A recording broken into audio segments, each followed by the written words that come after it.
Welcome to the show. I'm your host, Dom Dumas, and I'm in Bangkok.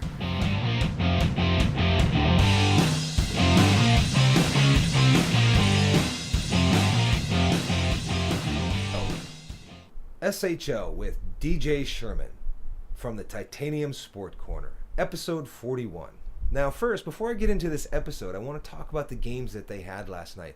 Oh, they were so exciting. The first game was the Aware versus the Titanium Sports Corner. The score was 3-2, and the Titanium Sports Corner came from behind to win it in overtime with a shootout. I couldn't believe it. It was so amazing. The first game of the season, and it went down to a shootout. And with the Titanium Sports Corner coming back from behind to tie it at the end. Now, our goal scorers for the Titanium Sports Corner was John Schneksnovsky. I am so sorry, John. I don't know how to pronounce your name, and I keep saying it wrong. You're going to have to correct me on that. And we also had Ith scored the second goal for the Titanium Sports Corner, and the game-winning goals went to John and Garofolo. Now, for the Aware, their first goal was scored by Yin, and also the second goal was by Vic. Now, the assists went to Lamanta and Erikanen. And for the Aware, the assists went to Olafsson and Opiala. Am I saying those names right there, DJ? Yeah, from what I understand, yeah. I know Olafsson is right. Yeah, that's Christian, isn't it? Yeah, it's Christian. He's the secretary of the league. Oh, yeah, he is the secretary of the league. And again, it was such an exciting game for you guys to come back. What was that like being involved in that game? Oh, it was amazing, just because of it's a brand new league with and the jerseys had arrived, and they were all in separate bundles for each of the four teams, and these beautiful glowing jerseys, and everybody's there picking their number, and everything's fresh and new and exciting, and the jerseys are beautiful. And so we get out on the ice and we're warming up, and it's like, yeah, we're playing in a real game here. It's it's on. And we got behind, and I was thinking, there's no way that we can lose this game. Like, our players there's too many good players, and our goalie is, I don't know all of the goalies, but I think he's pretty well regarded as one of the best available around. And just the fact that we came back late and tied it, was it was really cool, because nobody wants to go down, be 0-1 at the, in the first game. You don't want to be getting in a hole. So we got a point in the shootout, and then when we won in the shootout, I was like, yes, it's on. We got a team, and I think we're just going to get better and better. I think so. I mean, you guys all looked really good. As a matter of fact, the player of the game went to your goaltender. Yeah. What's that like for you? He saved our bacon. Like, a lot of times there's a lot of cliches that go with goaltending. Like, you want your goalie to give you a chance to win and make the saves that he has to make. And he made the saves that he had to make, and some that he shouldn't have made. He was really good. Yeah, he looked like he was quite on last night. Yeah, because they had us hemmed in the middle period, and just a lot of guys, tongues hanging on the ground, and Gabor was making save after save, and we'd finally get the clear, and just keep us close. And so, yeah, he not only gave us a chance to win, I think we won because of him, which sometimes happens. Your goaltender can carry you and steal a game for you, and that's exactly what he did. And I hope we don't put him in that position too much more during the season. Yeah, that would be kind of hard. We don't want to keep winning like that, but it's nice to know that your guy in the crease he's there for you. Okay. And then the second game was the Sukhumvit Spitfires against the Hooters from Nana. Yeah. And again, this was another nail biter. The Hooters took an early lead, And then big lead, right? Yeah, early big lead. 4-1. 4-1 at the end of the second period. Yeah. Yeah. And it was like, well, not the end of the second, because the Spitfires had scored a few more goals after that. But still, to come back, and then again, it went into overtime, into a shootout. Right. And the Sukhumvit Spitfires coming from behind to win in the shootout, just like the Titanium Sport Corner. And the way that the Spitfires tied it up in the last minute of the game. Oh, I think I know. Adrian just scored this sweet goal from coming in from the D and just snapped it and just pumped it in. And it was like, wow, you couldn't have scripted a better start for this league with the excitement of the games, and like every element of what you would want in a game was in both games.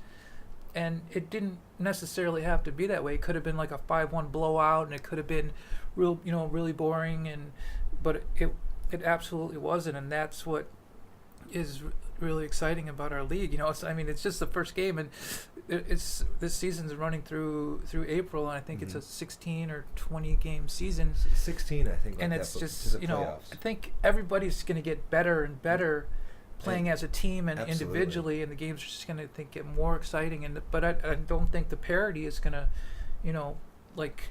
evaporate, because it's there now, and so why wouldn't it? Yeah, stay I that think way? it's going to get stronger, actually. Yeah. As a matter of fact, the goal scorers for the Hooters were Moo. He got 2 goals and 1 assist, and we had St. Denis, who got a goal, and Stoddart got a goal, and White with a goal, and Sproul with 2 assists. And then for the Sukhumvit Spitfires, we had McIntyre. I hope I'm not pronouncing his name wrong. McIntyre with 2 goals and 1 assist. And we had Peem with a goal. We had Bauer with a goal. Myers with a goal. Wilson and Bauer with assists. And then the shootout went to McIntyre. And the player of the game for that was Adrian. He did a great interview. He was so funny. But it was just amazing. Just these 2 games that were just phenomenal. Just the competitiveness was absolutely there, especially in the first game. I saw it. The second game, I really got worried for the Spitfires. But to see them come back with such a deficit was just amazing. I actually, I was getting changed after our game, so I missed the first part of the Spitfires Hooters game, and so I didn't see the score getting rung up 4-1. But when I came out and I saw, oh man, 4-1, come on Spitfires, because I don't know, I actually designed the logo. I do graphic design as my job, and I did the logo for the Spitfire. So it's in a way I kind of wanted them to at least tie or something, that's my logo. That you guys, you can't lose. So we've talked about the SHL, and I'm going to talk a little bit more about them a little bit later. I'm going to bring up the interviews that I had with the captains of the teams and also with the players of the game. But right now, I want to talk about you, DJ. Okay. How long have you been involved in hockey? Oh, a long time. Started playing hockey when I was 6 years old. And although you wouldn't know it, by the way, I played on the ice last night. I don't know. You didn't look too bad. Thanks. Yeah, it's... I'll tell you what, it'd be better than me. I started about the same time. I started skating when I was 4, and then I was playing games when I was 5. But although I haven't played any games since I was 18. So. Yeah. It's. I think I'm still having this adjustment to actually playing hockey in Thailand, and before I had resumed playing, which a couple months ago, I hadn't played for quite some time, and but I think things will come along, and I'll improve with the team, and so I've been playing hockey a long time. I have played ice hockey since I was 6, and then I got into roller hockey and played both ice and roller. Okay. And I'm kind of like a hockey lifer. I have dreams about hockey all the time. Oh, I used to have those. I still do, and they're strange dreams. I'm in these strange places playing on these strange teams, and then sometimes I'm playing on teams with like with stars, you know, I'm looking over at Wayne Gretzky and he's bending over tying his laces. Wow, that'd be pretty cool. And you know, all these. So yeah, I dream about hockey. I play hockey, and I always watch hockey highlights on NHL.com, and so yeah, hockey's like a big thing for me. Yeah. Okay. Well, I used to have dreams about playing hockey. Now, again, like I said, I haven't been playing since I was 18. My dreams now are focused on mostly about like playing guitar a little bit, mostly martial arts, you know, and different things like that. Also, I don't know, yeah, just things like that. So, but what brought you to Thailand?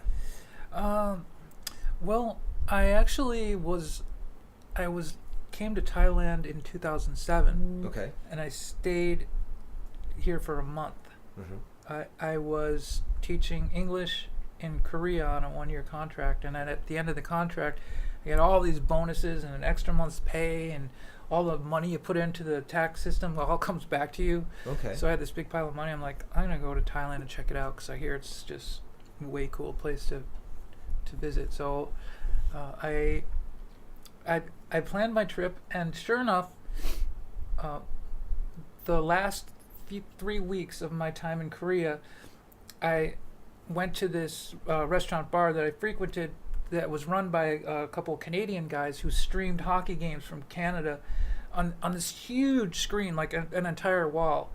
So you'd go there, and they had poutine, you know, which is like so Americans don't know too much about it. But I've heard a lot about it. It's like gravy with fries, or I don't know exactly, but it's with cheese good. curds. Yeah. What scares me is the cheese curds. But they had poutine there, and it was like you really felt like you're back home, because I'm from Buffalo, New York, so I'm sort of a border boy, but I'm not Canadian, and so I was there watching a game with a friend, and the friend had a friend with him who was a native Thailand man, and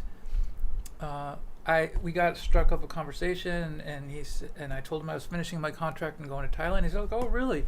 He's like, "Well, I'm from Thailand, although he lived in America for 25 years, so he was completely 100% fluent in both languages, Thai and English." And he's like, I'm going back to Thailand myself next month, and you should come with me. I'll show you around, and I can translate it for you, and you won't have it. And I thought he's just kind of kidding, like he'll meet me somewhere and we'll have dinner or something, and but it turned out that we were on the same flight going back to Thailand, just by coincidence, and so we flew back together, and next thing I know, he made this loose plan, and we flew right from Bangkok. We went up to Chiang Rai, and spent a few days there, and then we went to we came to Bangkok because he owned some buildings and property, so we went there, and then we went to Koh Samui, Koh Phanang.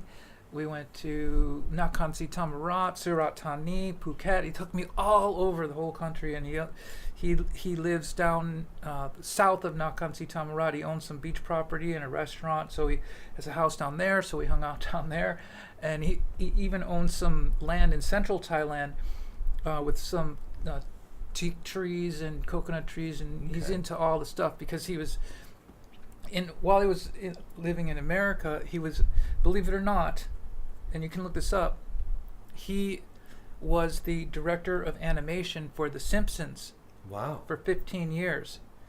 And he started out as a jungle boy in Thailand.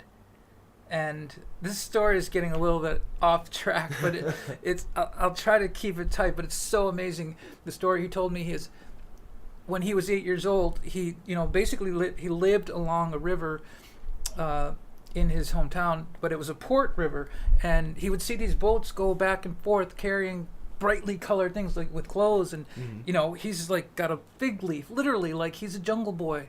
And one day he's like, I can't take it anymore. I got to go out and see what's on those boats. So he swims out, and the guys on the boats are like, no, you can't do that. What are you doing? Go back to the shore. And he wouldn't do it. And they had to drag him on the boat. And so they kept him on the boat till they got to port. And when he got to port, some guy from Minnesota, he was working for Peace Corps or something like that, or Greenpeace, and he's like, "Who's this kid?" And they're like, "We don't know. He just jumped on the boat. He wouldn't go away, so we had to take him with us." And so the Peace Corps guy, they met each other and ended up going back to where him and his parents lived in basically like a hut, and said, "Hey, can I take your son to America? Because I really like this kid and he's got a lot of energy, and I could put him in school in America, and he could come back and do well." And so their parents said, "Okay." So they took him to America, and he went to high school there, he went to college there, and he got a job as a sweeping floors at 21st Century Fox in LA. And from there he took an interest in the animation, and so they gave him an internship. Next thing you know, he's the director of animation for The Simpsons, and they actually do the animation in Seoul, Korea. Oh, really? And so they said, would you be willing to take hardship pay, an extra like $5,000 a month to go to Seoul? Sure. And he's like, let's see. He's coming from Thailand, and it's like, and so he was in Seoul for 15 years doing the animation, and that's where I met him, in Seoul. And he was actually just retiring. His last month was when I met him, and then so he's like, "I'm going back to Thailand. I'm chilling out. If you want to come with me, I'll show you around."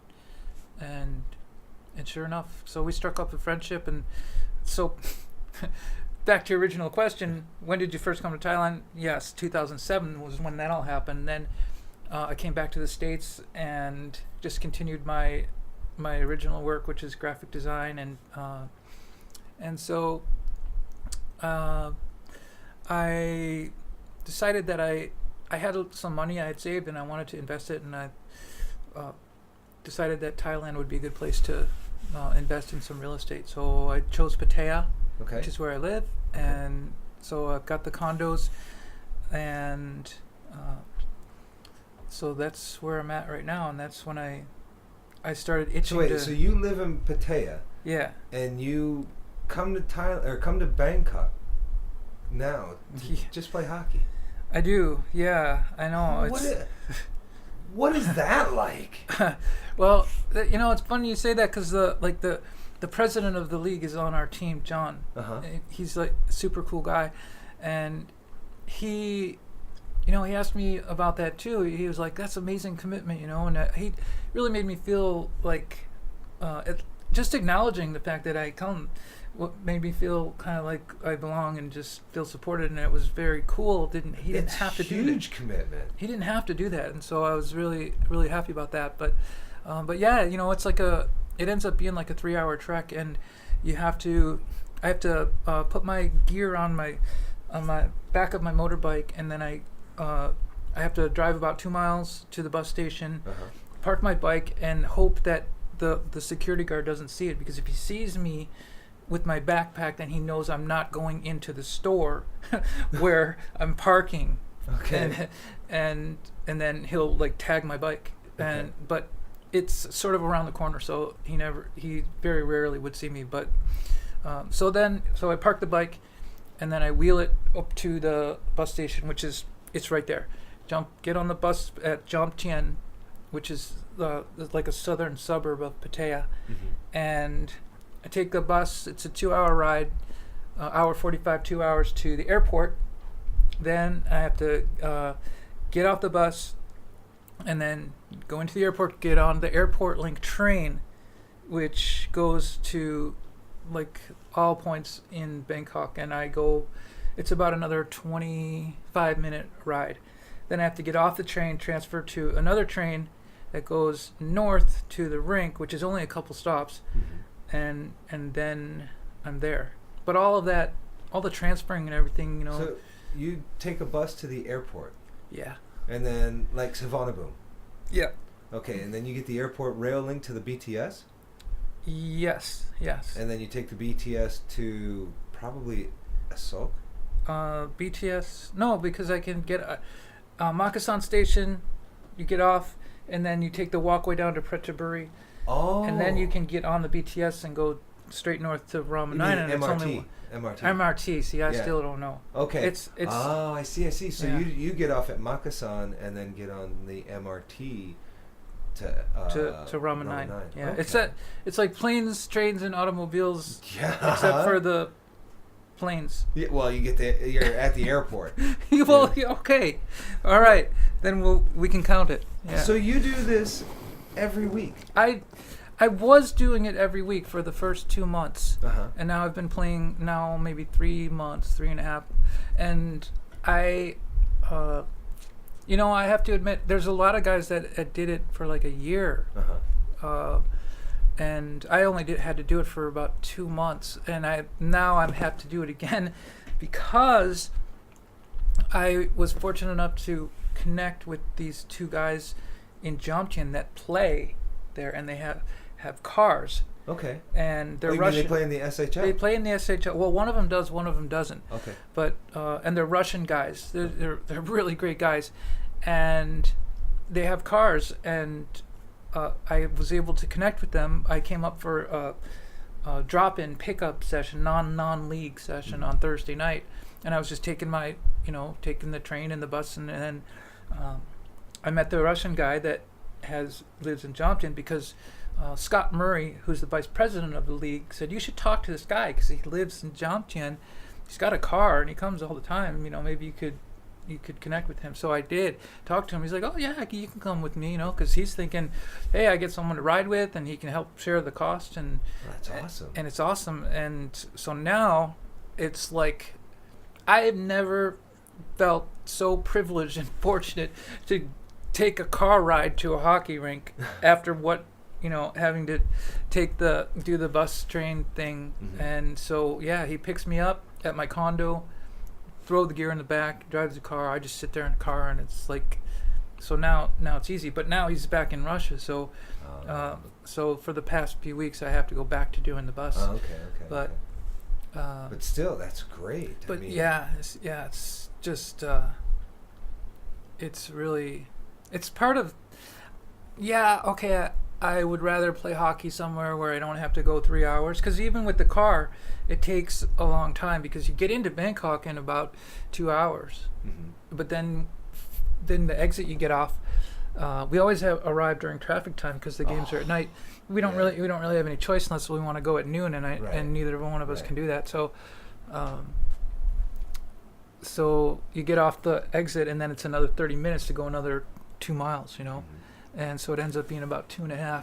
But yeah, it's, I've never traveled 3 hours to play hockey anywhere, like just by myself. Yeah, okay, I've been to tournaments where you go with a group of guys who are on a bus, and it's even if 5 hours or 6 hours or whatever it is, but I've never gone 3 hours just to play. And I just, that's part of I don't know, I just love to play hockey, and this group of guys is really, really great group of guys, and so I like being involved, and so yeah.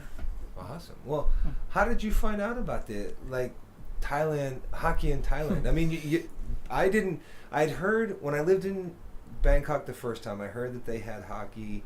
I didn't know where it was at. Nobody really talked about it. Right. And then I went to Chiang Mai, and I heard they had an ice rink in Chiang Mai. So I went to the ice rink, and the ice is gone. It's not even open anymore.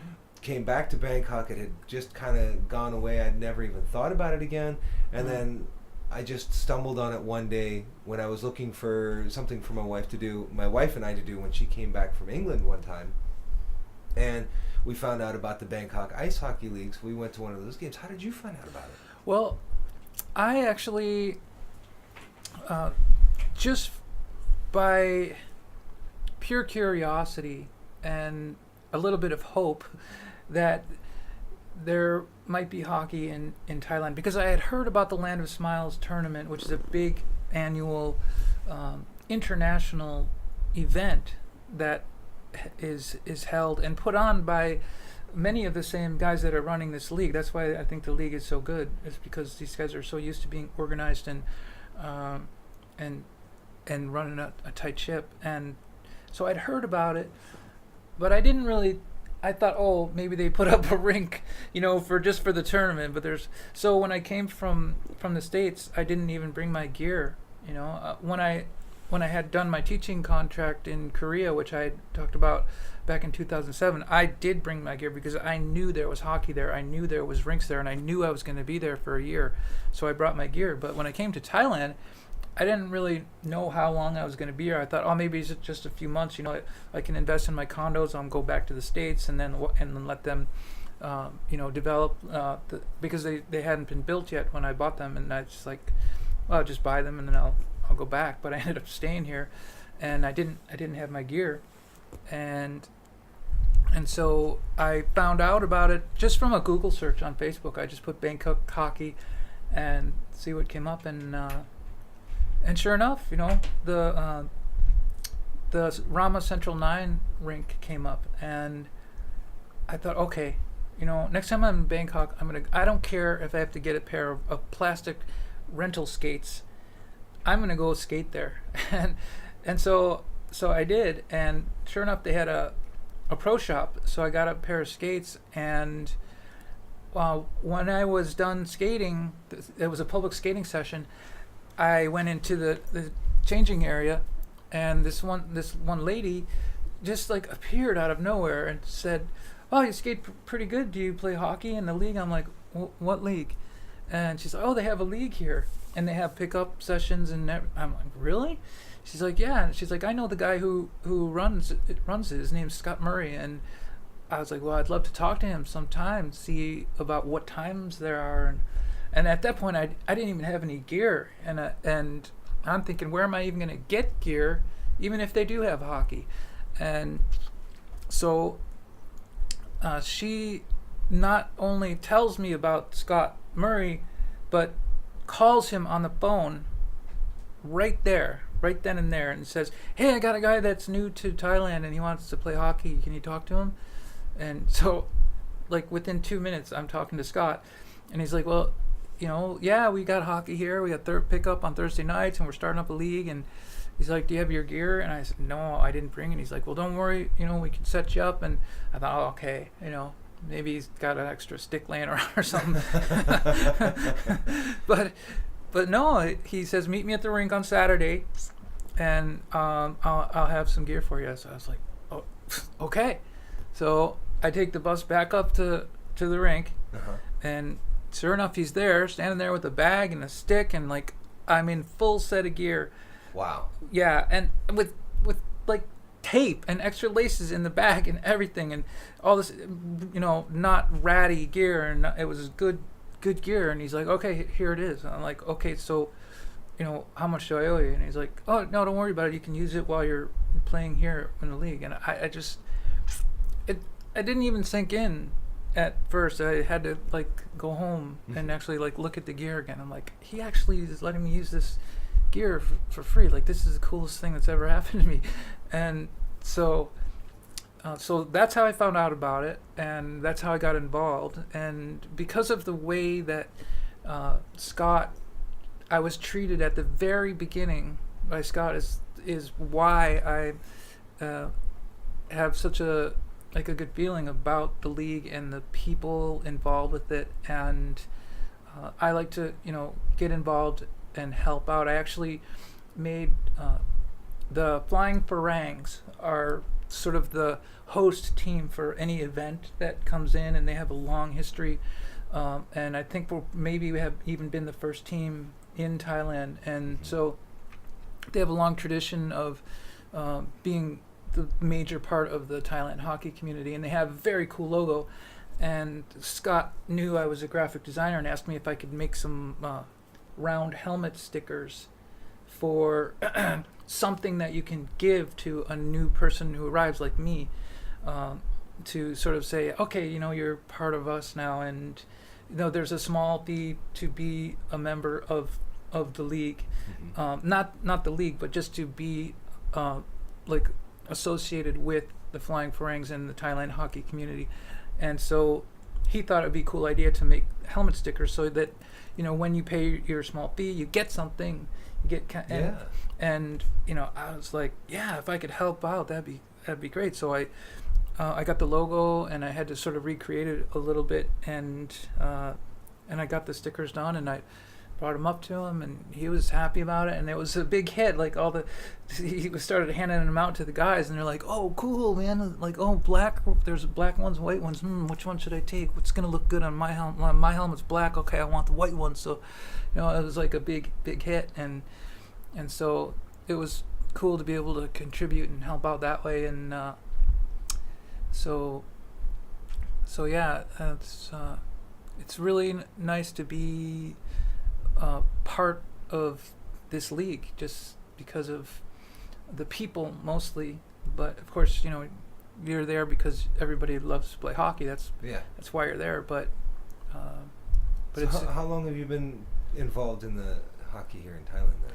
Well, only about 3 months now. Okay. Yeah, it's been a relatively short time.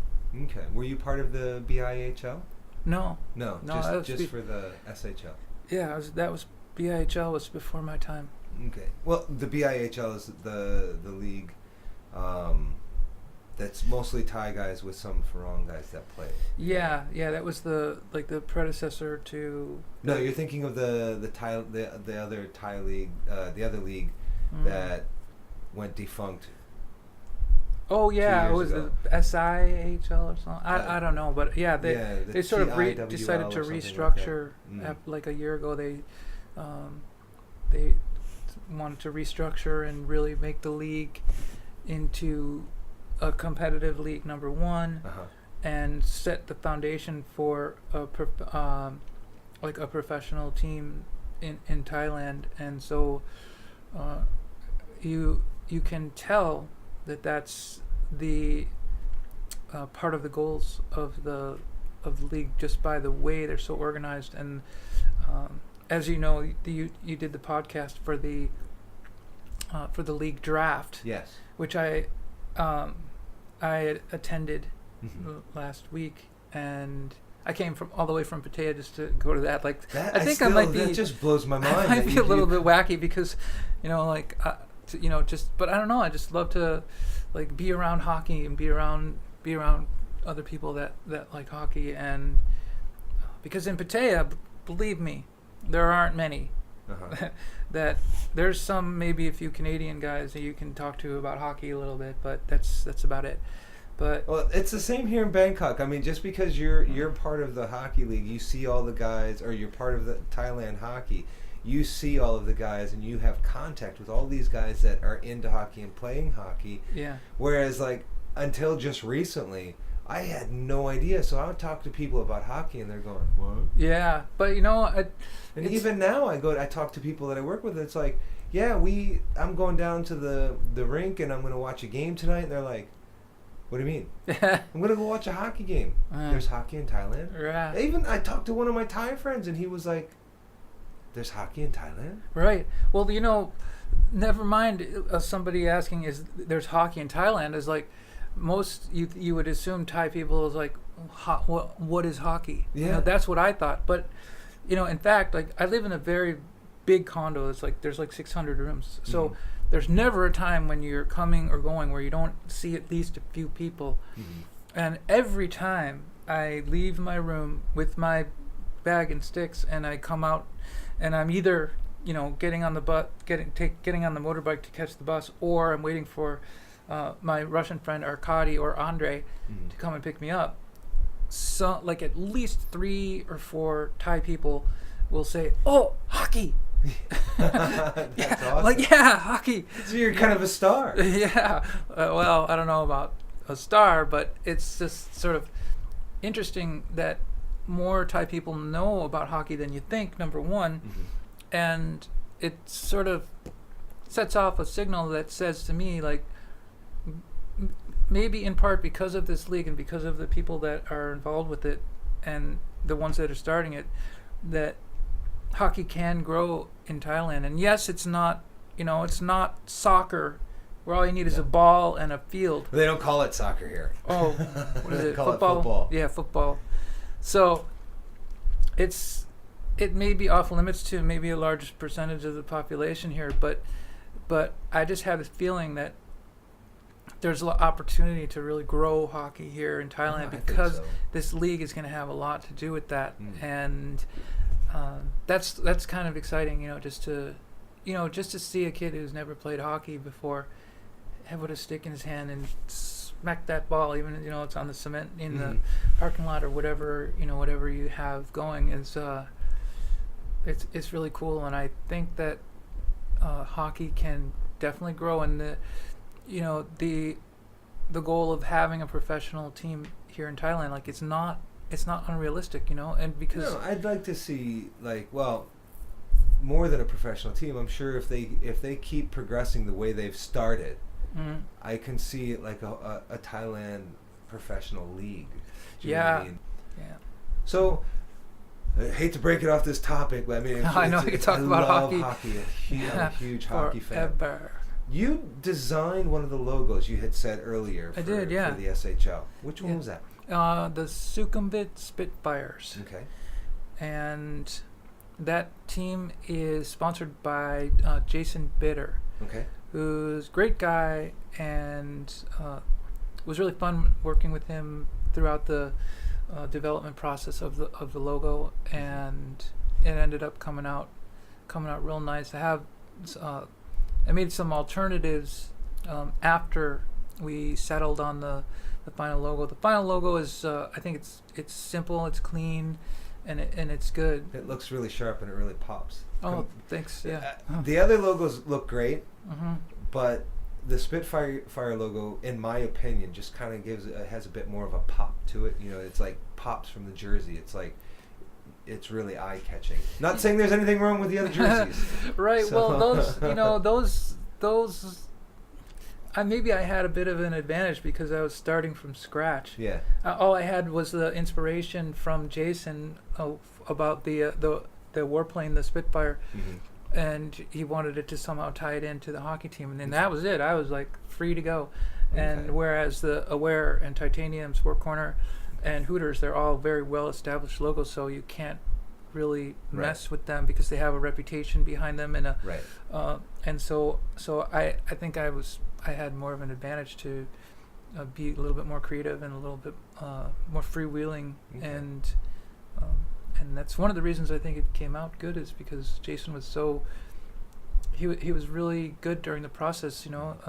He specified what colors he wanted to see, and he made it really easy for me, and so I felt kind of supported in it, instead of I didn't get this this tension, like, oh, I don't like this direction, I'm only going to start over, and it was nothing like that. That's good.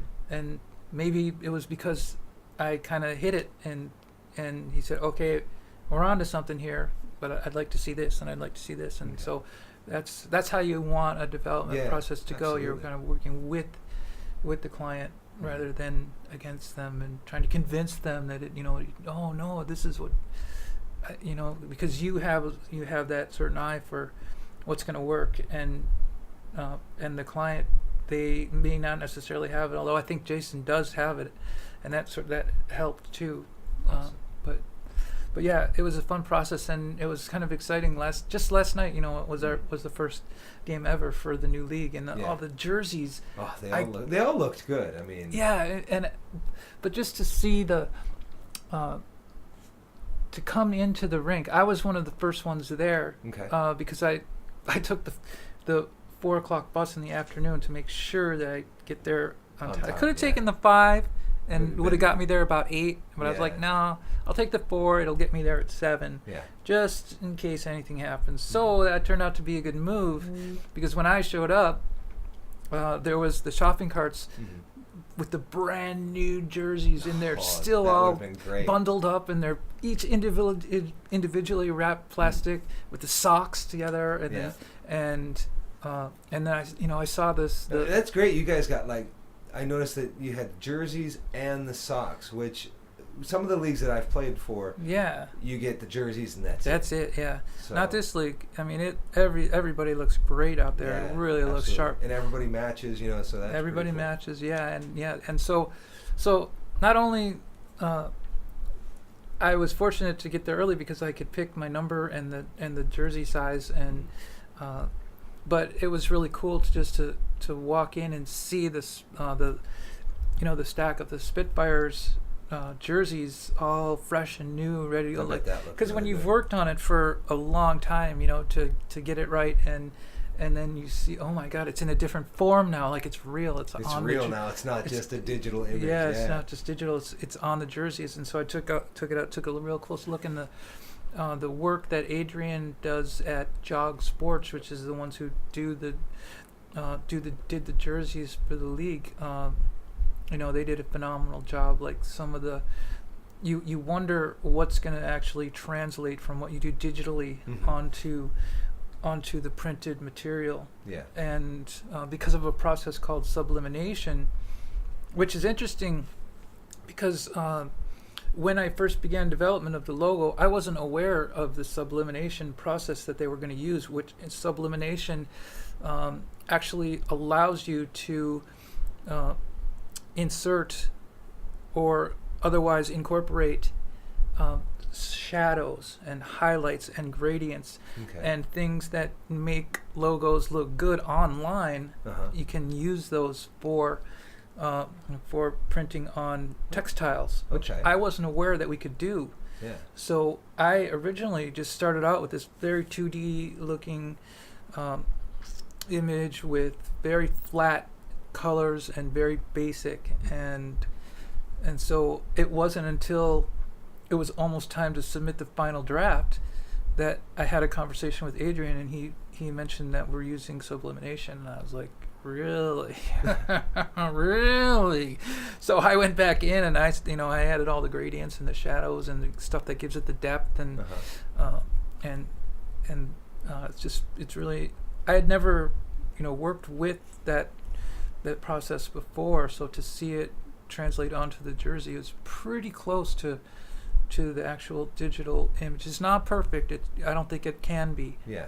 But it looks sharp, that's for sure. Look good, thank you. Yeah.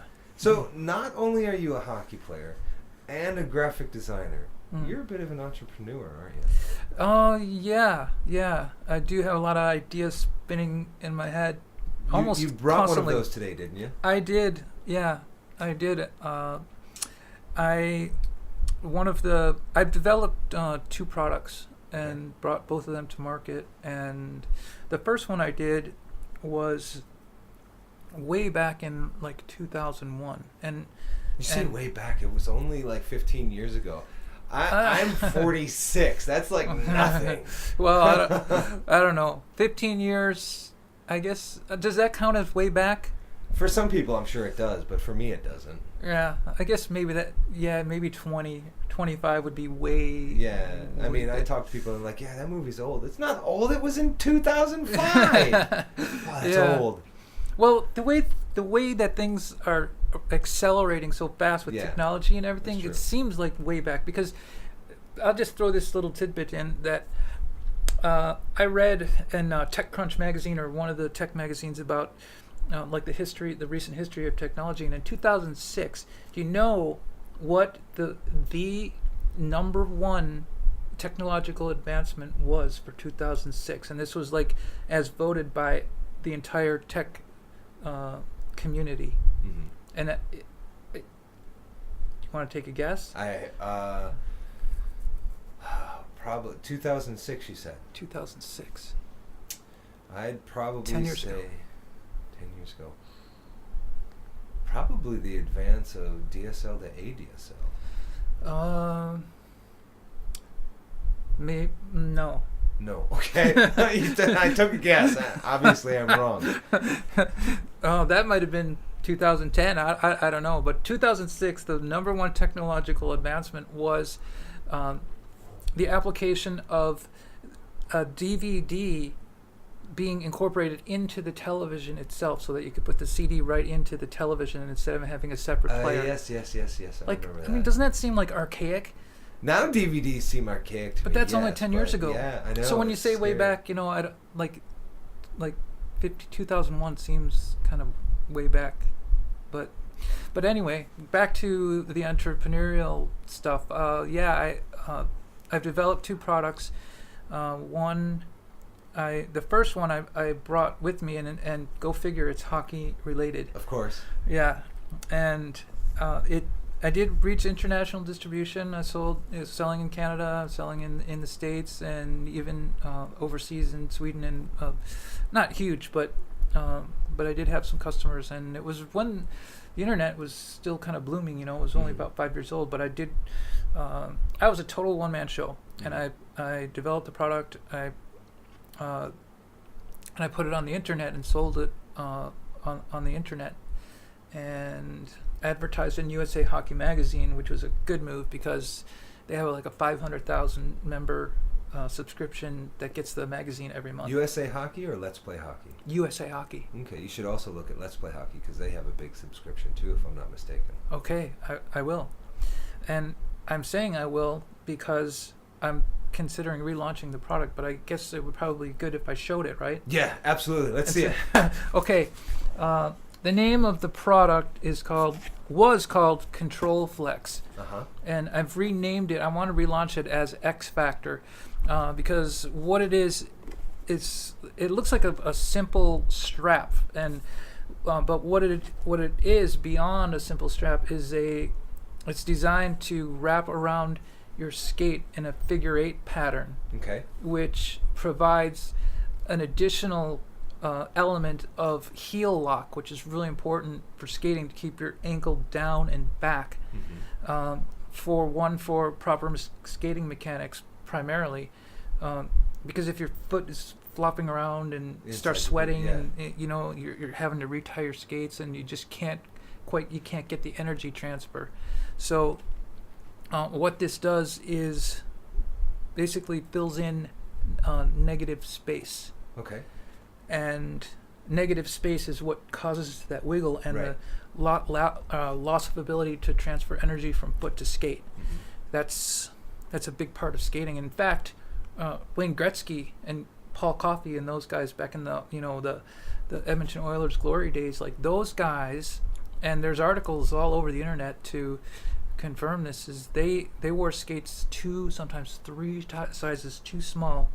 Ooh, I could never do that. They did that for years just to get that negative space filled in because it was so important to them to be able to have that instant perfect energy transfer. So that's what Control Flex was. I designed it to do, was to fill in that negative space. And quite candidly, if you have fat feet and your feet are filling out the skates, so I got fat feet. You got fat feet? I got Flintstone feet, absolutely. If you got Fred Flintstone feet, there would be some benefit, but there's not going to be as much as if you just have like an ordinary average foot where it's because your feet are naturally filling out the skate.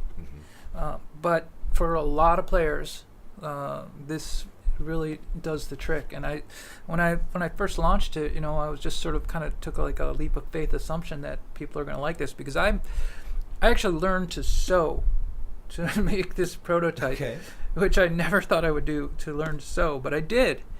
And I thought, because for a long time I was wrapping tape around my ankle to get it tight, and what I found out is that it's tight, but I'm like the Tin Man, I can't get that forward flex that I want when I'm arcing hard, and I'm sort of like the Tin Man with the ankle tape. So I'm like, something's wrong here.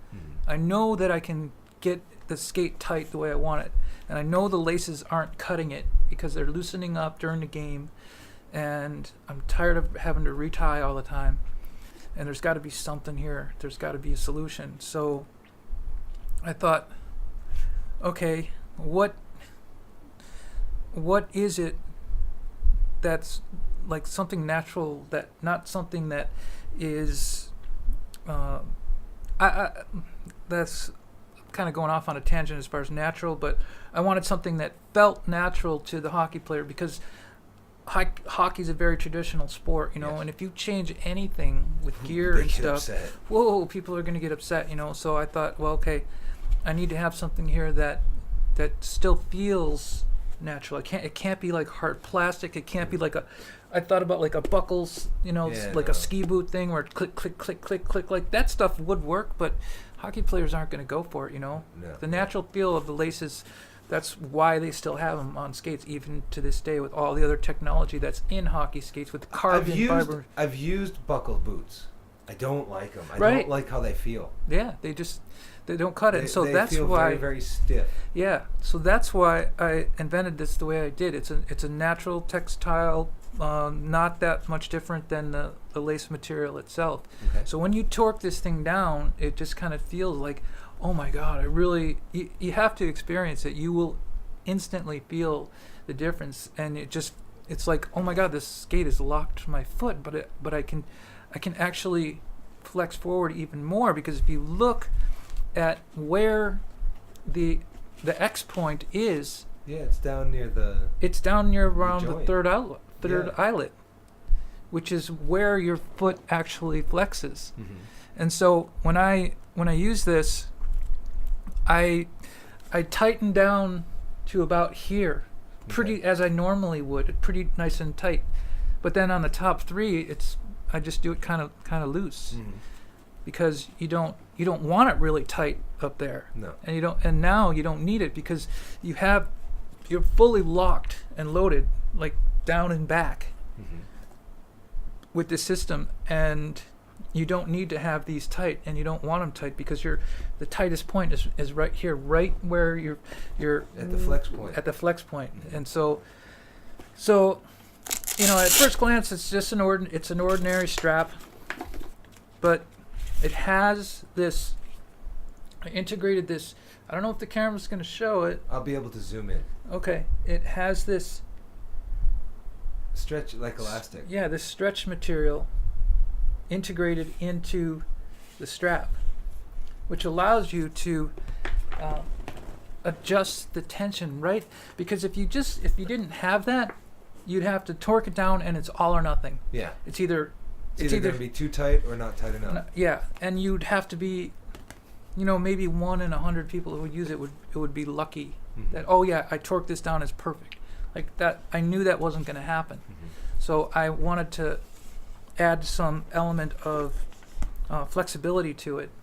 Otherwise, I knew it would be a flop. So I'm putting it on the way that you normally do. And at first, it's even me, the one who invented it. You know, I had to remember how do you put this thing on, because there's a lot of ways you could put. If you put it on upside down, like that, Uh-huh. then you don't have the Velcro sticking out, so it can touch the other side. So it's Right. like, oh, got to do it over again. So basically, here's the strap.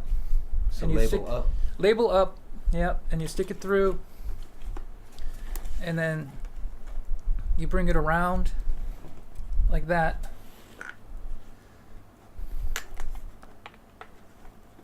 And then the buckle's sticking out, waiting for the male end.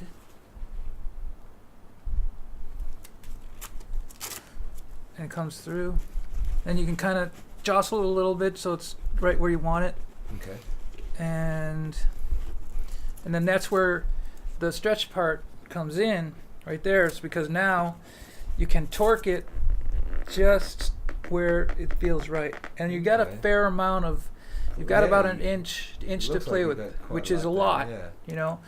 And so once you get it, you hold it, just hold it where you want it, and then you're good to go. Okay.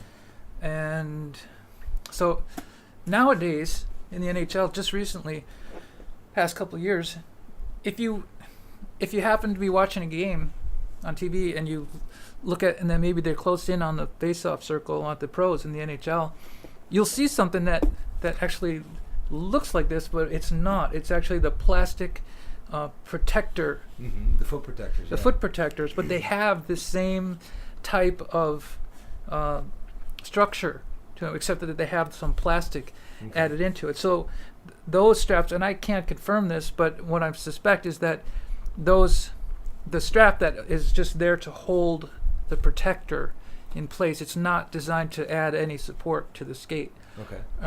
Maybe it's because they don't need it, because they have their skates custom made, Yeah. and so that negative space that's so important to eliminate is taken care of by the fact that the skates are custom made. But for the other 99% of hockey players who don't Right. have that and are looking to add some stability to their skating, X Factor, it really does work. It looks like it would really cinch down the skate on your Yeah. foot. I mean, I remember when I was playing halfway through the second period, I'd have to retie my skates. Yeah, and it sucked. So, Because you're sweating, and you got your visor on, or maybe, and it. I never wore a visor. I always had a cage. So that's probably a smart move.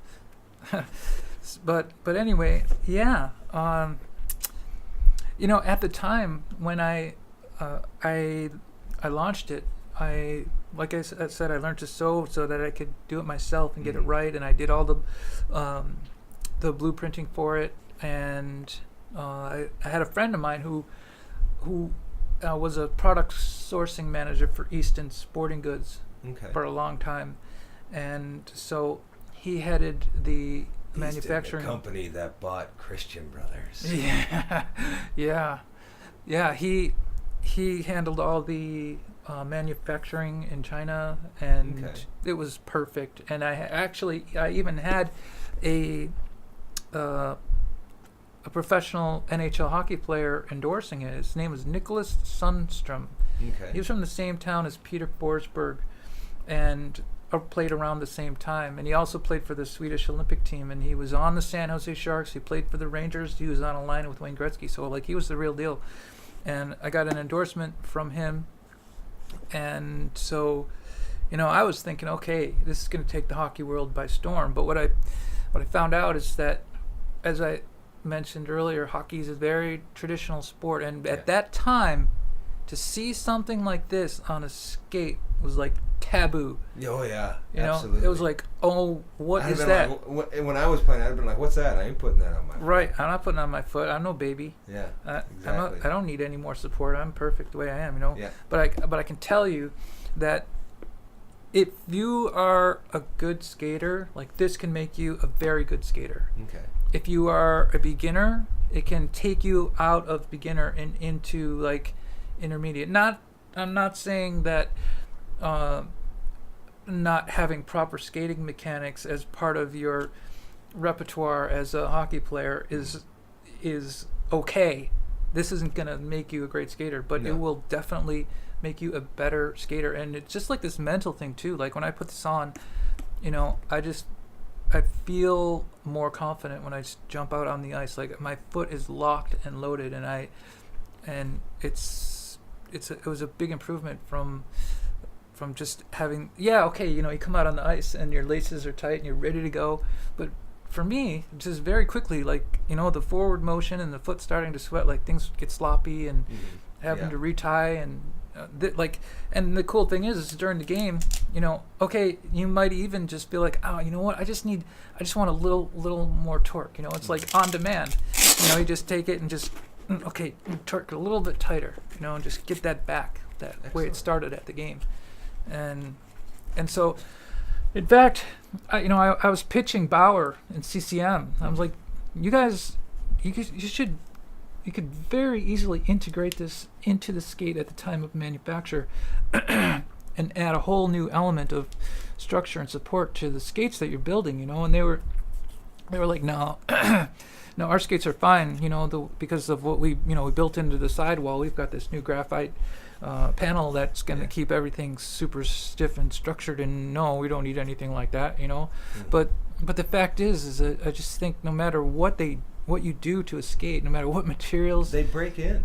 They're going to break in, and they may stay stiff, but they still, to me, having that flex point, having the strongest part of this product right at the flex point is something that a skate alone can't do, unless some players, like I remember Chris Pronger, I always remember him with the tongue is just flopping over the top of the skate, Yeah. because that's what he would tie his skates. He Right would to leave there, the yeah. top three, and he had the ability to not need the structure and support, and so of course it's not going to be for everybody, and there's still going to be a lot of players who be like, I'm good enough, man, that thing is like some baby, I don't need some baby strap, but I was one of them. Even when I was making it, I'm like, this thing is awesome, but can I let anybody see it, Yeah. I mean, I used to wear Yeah. my socks inside my skate. I actually wore it outside so that people wouldn't see it at first, Okay. and then I thought, okay, the next batch I'm going to take away the logo, and in fact, if I relaunch it, which I want to do, because being in Thailand here, there's I mean, even my friend that I mentioned before that I met in Korea, that lives is a native Thai guy, but he was in America for 25 years. He has a niece in Bangkok who owns a entire sewing and manufacturing center, which we could make these in a snap, really cheap. So I'd love to be able to let all the guys in the league try it, just for free. But I only have one pair with me. So maybe you need to make up a few demos. Maybe I need to make up a few demos, yeah, and get a few made. But yeah, so it was called Control Flex, but if I relaunch it, it's going to be X Factor. Okay. And Excellent. yeah, so that's one of the products I did, and then always my mind is always spinning with ideas. I'm always looking to. I look at something and I'm thinking. I know, for some people, just say who constantly look at something and say, how could that be better? I used to do that with everything, but then I started realizing, like, I look at something and I say, you know what, it's good enough.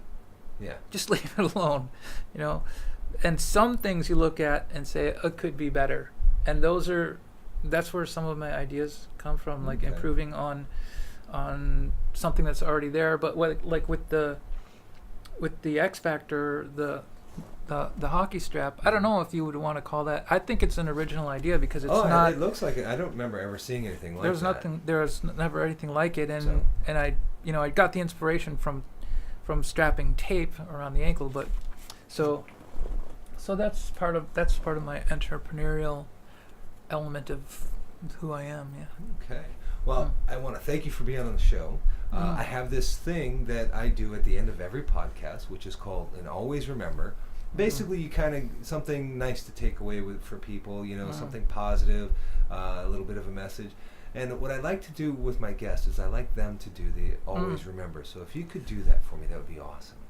Okay, I would say always remember that not to compare yourself to others, because if you do, you just find yourself in a pot of hot water every single time. Just go and do what is right for you.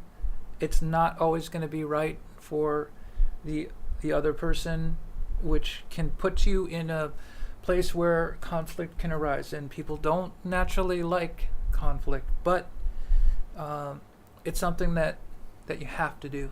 And the more you do it, the more confident you become, and the more respect that you will get and deserve as a person who's doing what they believe in. Excellent. That's it. Yeah. All right. Thanks a lot. Hey, thank you for having me. My pleasure. I'm going to probably have you on the show again, talk more about your entrepreneurial stuff. Okay. All right. Bye-bye.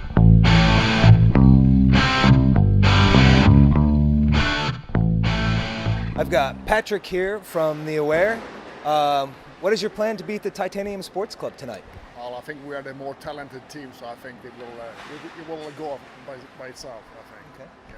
Okay, and what's your position on the team? I'm a team man, defenseman, yeah. Defenseman.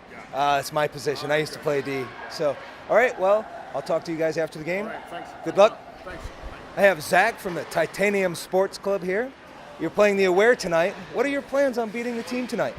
It's our first game, so we're just going to play our positions, back check, work hard, and just have some fun. Okay. Yeah. What's your position on the team?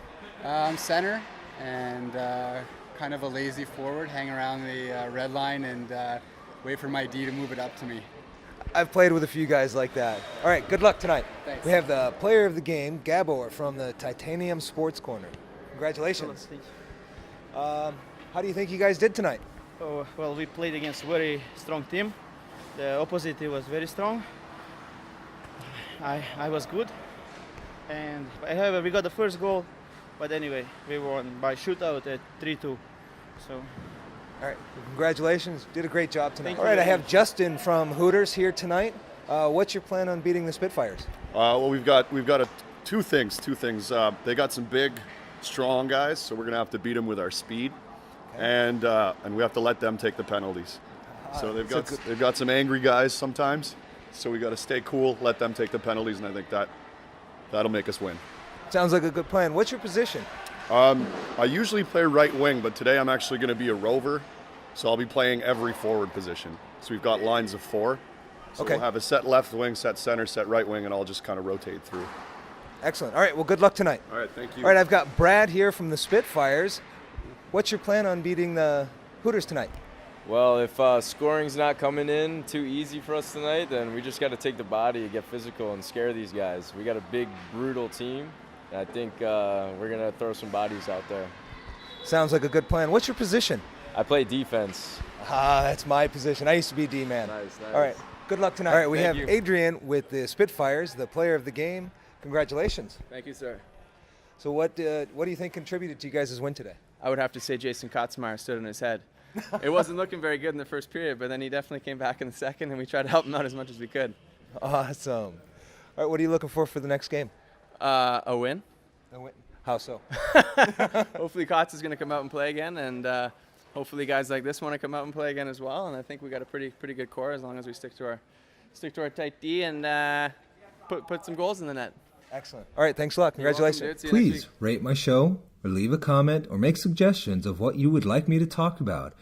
You can find me on Facebook at facebook.com/Dom Dumas, on Twitter @Dom Dumas, and on Instagram, Dom_Dumas. Thanks a lot.